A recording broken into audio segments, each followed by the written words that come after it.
ইসলামটা কে খায় না মাথায় দেয় না ফুটবল খেলে কি? আমি ওটাই জানতে পারলাম না ইসলামটা কি। ইসলামকে জিজ্ঞাসা করছি, ইসলামটা কি তোমরাই বলো। এসেছিল পৃথিবীতে কিভাবে, তারপরে রূপ সাজ গোজ দিয়ে একটা ধর্ম যেটা মানুষের দ্বারা সৃষ্টি আবার মানুষকেই শেষ করছে, যার পূর্বপুরুষ হিন্দু। আমরা ইসলাম মুক্ত ভারতবর্ষ করতে চাই। আমাদের আজকে ইসলাম মুক্ত ভারত আমাদের দরকার। ইসলাম মুক্ত না করলে আমাদের মা বোনদের বাঁচানো যাবে না, সনাতনী ভাই বোনদের বাঁচানো যাবে না, মঠ মন্দির বাঁচানো যাবে না, দেবতার পুজো করতে পারবো না। আর এ তো সামান্য ব্যাপার। সত্য তেতা দাপরে শয়তান বিনাশ হয়েছে, কলিতে বিনাশ হবে। কলিতে কারা বিনাশ করবে? সাধু সন্ত। আসসালামু আলাইকুম। আপনারা জানেন যে ভারতে বর্তমানে মুসলমানদের একদম কুকুর বিড়ালের মতো নিধন করা হচ্ছে।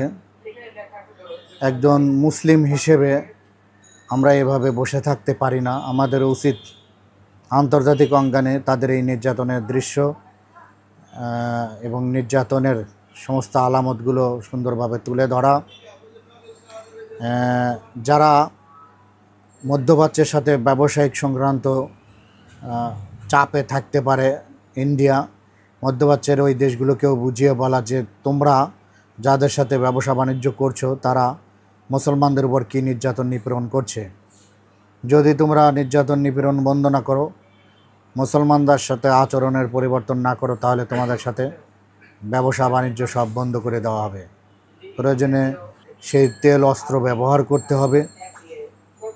আন্তর্জাতিক অঙ্গনে আরও ভূমিকা পালন করতে হবে জোরালোভাবে।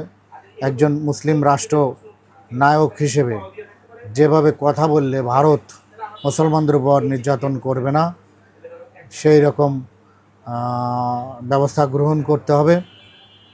সবসময় ভারত যে অবস্থা চালাচ্ছে, পার্শ্ববর্তী দেশের মুসলমানদেরকেও প্রস্তুত থাকতে হবে, কারণ তাদের যা আচরণ বোঝা যাচ্ছে তাদের কাছে কেউ নিরাপদ নয়। যারা ভারতে আপনারা অবস্থান করছেন তাদেরকে আরও ঐক্যবদ্ধ হতে হবে। তাদেরকে কোনো প্রতিবাদ করতে হলে একসঙ্গে সবাইকে বের হতে হবে। প্রত্যেককে মিডিয়ার ভূমিকা পালন করতে হবে। ভারতে যেই বসবাস করছে প্রায় 130-140 কোটি মানুষ বা 150 কোটি মানুষ, নিশ্চয়ই এত বড় একটা দেশে সকল মানুষই খারাপ হয় না। আমি বিশ্বাস করি এ দেশের অধিকাংশ মানুষই ভালো ভদ্র, বাট গুটি কয়েক বাটপার, যারা শুভেন্দু অধিকারীর মতো, যারা আর বাংলার মতো, যারা মুসলিম বিদ্বেষী, যারা শুধুমাত্র গোটা ভারতে হিন্দু রাষ্ট্র কায়েম করতে চায়, এই ধরনের ব্যক্তির কারণেই আজকে ভারতের এই অবস্থা। তো যারা আপনারা নিজেদের দেশে দাঙ্গা হাঙ্গামা চান না, মুসলিম হিন্দু বা অন্য ধরনের মানুষ মিলেমিশে বসবাস করতে চান, তাদেরকেও ভূমিকা পালন করার জন্য বিশেষভাবে অনুরোধ করছি। কারণ আপনার দেশের এই মানুষগুলোর কারণে আপনাদের বদনাম হচ্ছে, আপনার ধর্মের বদনাম হচ্ছে।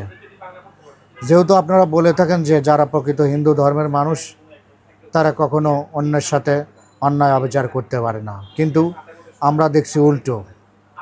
তার মানে আপনাদের ধর্ম সম্পর্কে গোটা বিশ্বে যে মেসেজ যাচ্ছে তাতে করে বোঝা যাচ্ছে যে আপনার একটা সন্ত্রাসী ধর্ম। আপনারা অন্য ধর্মের মানুষকে, অন্য ধর্ম অবলম্বীকে সহ্য করতে পারেন না। আপনারা যদি এই অবস্থার পরিবর্তন না ঘটান, এই যারা সন্ত্রাসী কার্যকলাপ করে, যারা সাম্প্রদায়িক দাঙ্গা বাজাতে চায়, এদের প্রতিরোধ করতে না পারেন, তাহলে দেখবেন যে আপনাদের ভারত একসময় ভেঙে পড়ছে অথবা অর্থনৈতিকভাবে দুর্বল হয়ে পড়ছে এবং বিশ্বের কোথাও মান মর্যাদা থাকবে না, হ্যায় প্রতিপন্ন হতে হবে। সময় এখনই, এই সময়কে কাজে লাগান।